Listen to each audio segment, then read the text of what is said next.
say that although pedophilia, which says child love, has nothing to do with the abuse of children, these children are not just kidnapped and in some cases bred by families as a cash crop. We have people in the United States of America that breed children in order to sell them. And when they are sold, they come without birth certificates, which means it's easier to kill them and have no one ask where they are. We're also importing children by the plane load. Again, children who have no documentation. It's not just child slavery or child sex abuse, it's also child torture, because you have adrenalized blood. You have the whole blood drinking ceremony of the satanic world. It's also the use of children for harvesting body organs. We'll have the Falun Gong testimony tomorrow. One of the reasons that the Falun Gong are so popular is because they're so healthy, so that you can harvest their body organs and get the very best. And then you have ritual ceremonies and ritual murder, as well as incidental murder.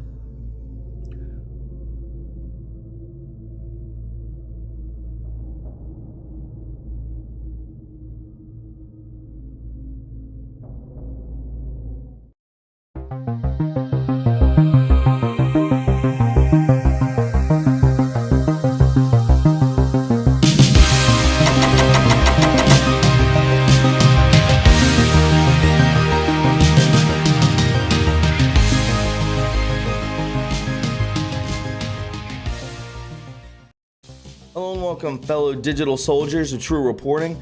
It is the 21st of September, and on today's podcast, we will be covering a lot of stuff kind of all over the place today. I've been researching Greta Thunberg. If you don't know who that is, it's the young girl who's been pushing climate change really hard. She's been going viral.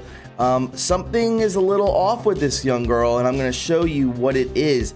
Also, we'll be going to the Epic Times and talking about this right here, my friends. It says here, former carrier of the nuclear football whistleblower broke a circle of trust. This is huge, my friends, because basically someone is trying to leak information against Donald Trump, his private conversations, which is huge, guys. This is going to be coming out here very soon, probably going mainstream. So we're going to have to stay on top of this one also. We're going to do some memes and some other types of stuff here today. But before we do so, would you please welcome my sponsor, Noble Gold.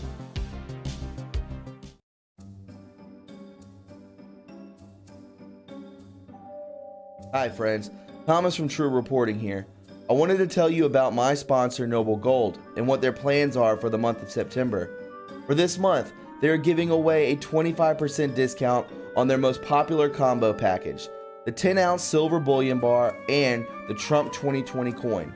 You can pick up both of these items together with a 25% discount when you go to TrumpCoin2020.com and type in the promo code TRUreporting25. So do it today and pick up an amazing gift. Thanks, guys, and enjoy the podcast.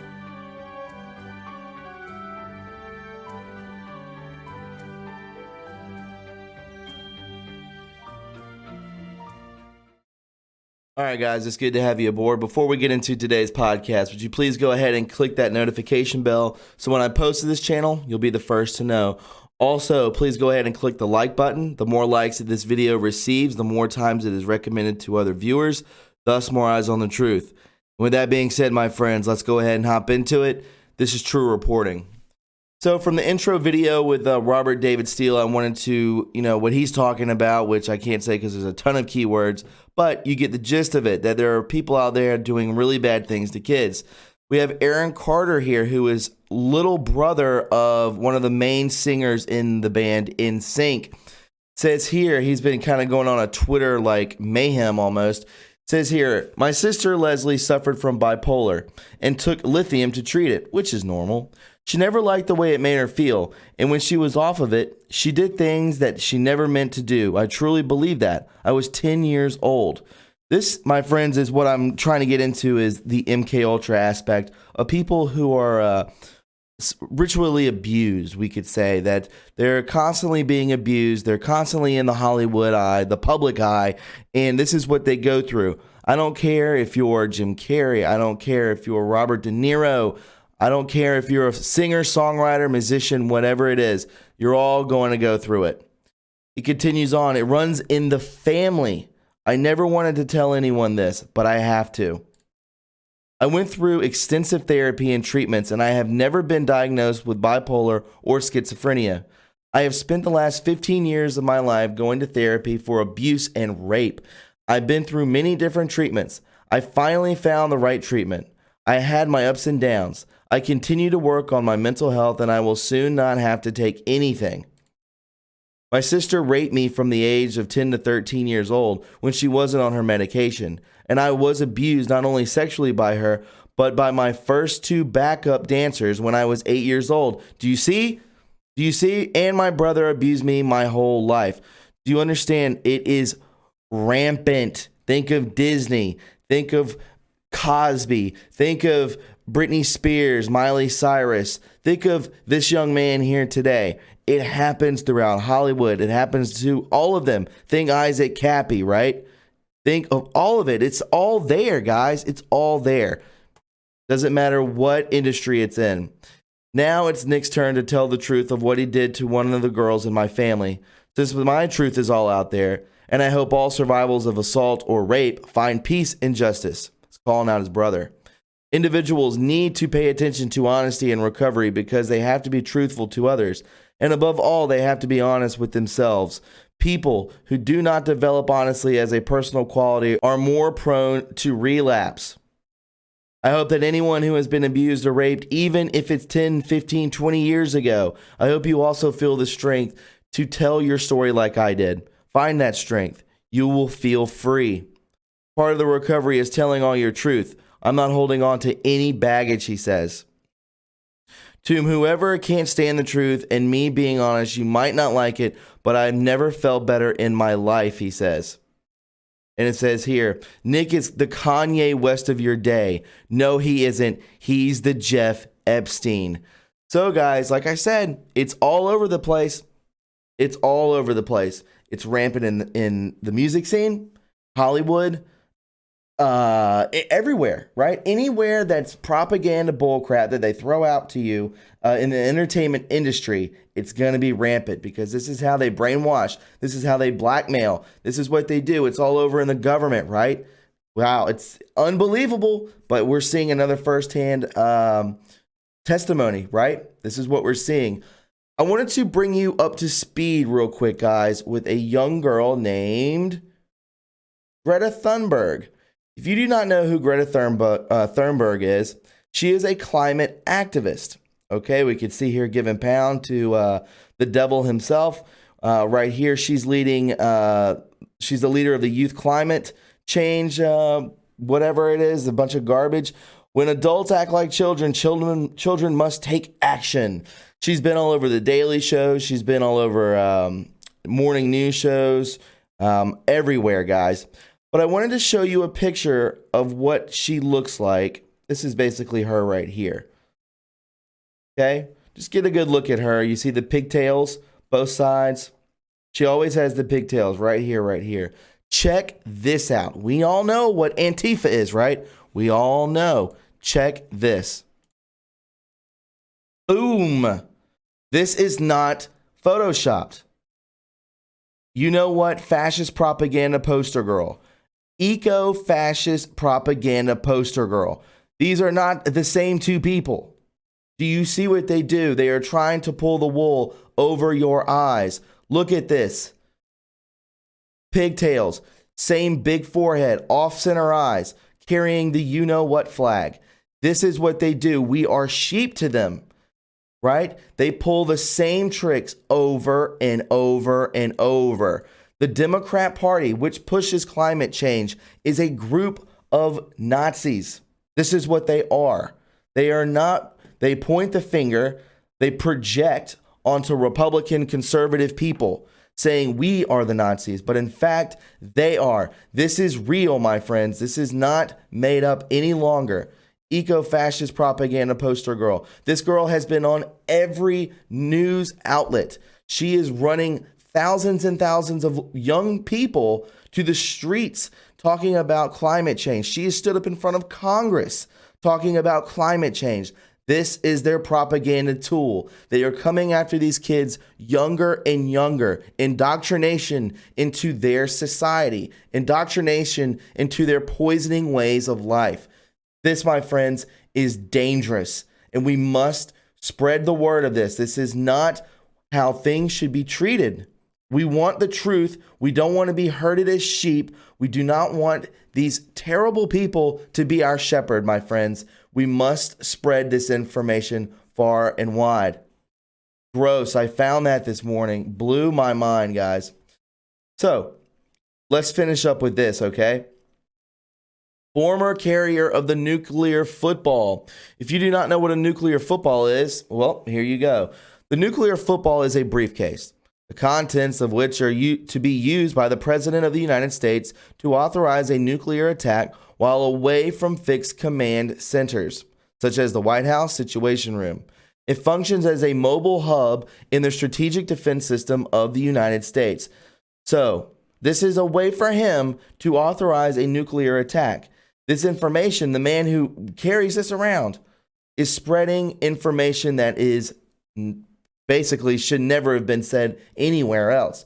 So we shall see here. It says Buzz Patterson, the White House military aide who carried the nuclear football information for former President Bill Clinton, said that a member of the intelligence community broke the circle of trust by filing a complaint with the intelligence community inspector general about private phone calls with President Trump he had with a world leader, as well as leaking this information to Congress.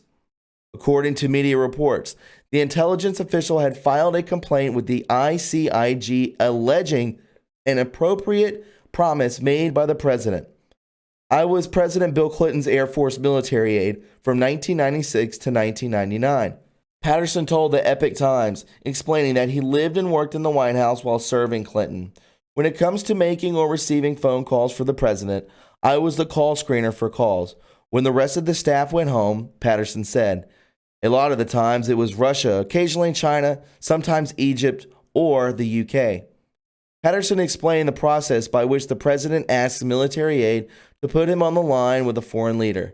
The military aide goes to the State Department, makes sure the military aide is on the line as well. Then we talk to whoever the handlers are for the foreign leader. Oftentimes, President Clinton would say, would you stay on the line and take notes? The NCS, National Security Council, and State Department would also do that. We would all listen in with the two principal talks. Sometimes he would say to me, get me on the line with the, in quote, foreign leader and don't be on the line. And we would do that. I sat in on or listened to countless phone calls between President Clinton and foreign leaders, Patterson said. With the Trump leak, clearly something went wrong, and it is the responsibility of a person either at the State Department or the NSC. Somebody in Trump's chain apparently has divulged what I would call highly privileged information. Somebody in that loop, probably not the military aide, it was either the NSC or the State Department, Patterson said. That means that circle of trust was broken. So someone in the State Department or the National Security Center broke that circle of trust. I never would even remotely thought to leak conversation material or content. Somebody out there is trying to sabotage the president and commander-in-chief. That is not how the process is supposed to work. These are people sworn to protect. When you start leaking stuff like that, you become an enemy domestically. I understand the hatred for President Trump is huge, but that is 100% out of bounds, Patterson said. Patterson said that Trump can and should keep the State Department and NSC off his future calls with world leaders. Absolutely. That is 100% the president's privilege, Patterson said. He has a much better feel now for the fact that he has leakers. Washington, D.C. is a very complex city, so you have a lot of things acting and oftentimes opposing. You've got to figure out the lay of the land. He's got leakers. He needs to eliminate them, Patterson said. I think he's looking for leakers and sets people up to be eliminated, Patterson noted. Absolutely. Scaramucci effect, right? Think of how many people he pulls in and then releases them after about 3 weeks of work. He knows who the leakers are. Scaramucci effect. There are a lot of Obama holdovers who are still working in the State Department. White House, and Pentagon. They're not happy their team didn't work. I was a commander for civil service people in 20 years. It is really hard to root out civil servants, hard to root out people who are counterproductive. I think Trump has a lot of people that still don't want him to last or be successful in 2020. That's how DC works, Patterson said. Everybody at the White House, the NSC, was serving in the kill box at the privilege of the president. I always knew I was serving at the privilege of President Clinton, Patterson said. Every president has the absolute authority to do whatever it takes in terms of executive communications to do the best job in the defense of the country. If people are leaking, there had to be a small group of people on the phone calls, Patterson said. I guarantee you, in quotes, there's a transcript. If the president has other people on the phone call, there's a transcript. Every single time the president makes a phone call to a foreign leader, the State Department and NSC have a transcript. It's definitely possible that President Trump picked up the phone, called another guy personally, but there would be no way that would leak, unless it was a phone call that was listened to by other parties. That means the NSC, the military, possibly, and the State Department, Patterson said. Patterson is currently running for Congress as a Republican in California's 7th U.S. House District. Wow, that's a dangerous spot to be running. But guys, yes, this is developing right now. This is huge. This is very dangerous that there could be more leakers that are within the White House of our administration of President Trump. Guys, again, the propaganda machine is out there. The mainstream media is pushing Nazism. This is what they're doing. It's the same thing over and over again, and it works every time. But with the internet, it will stop to do this. It will stop brainwashing us because we can get ahead of the curve with the internet. Hence why they're censoring it so hard, right? My friends, if you found this informative and you enjoyed it, please subscribe to my channel. You can follow me on Twitter at TRUreporting, and don't forget to leave a like. You can donate to this channel by going to my PayPal, Patreon. We have a P.O. Box and TRUreporting merch. I hope you have a wonderful, beautiful weekend, and I will talk to you all very soon. Have a great day. Bye-bye.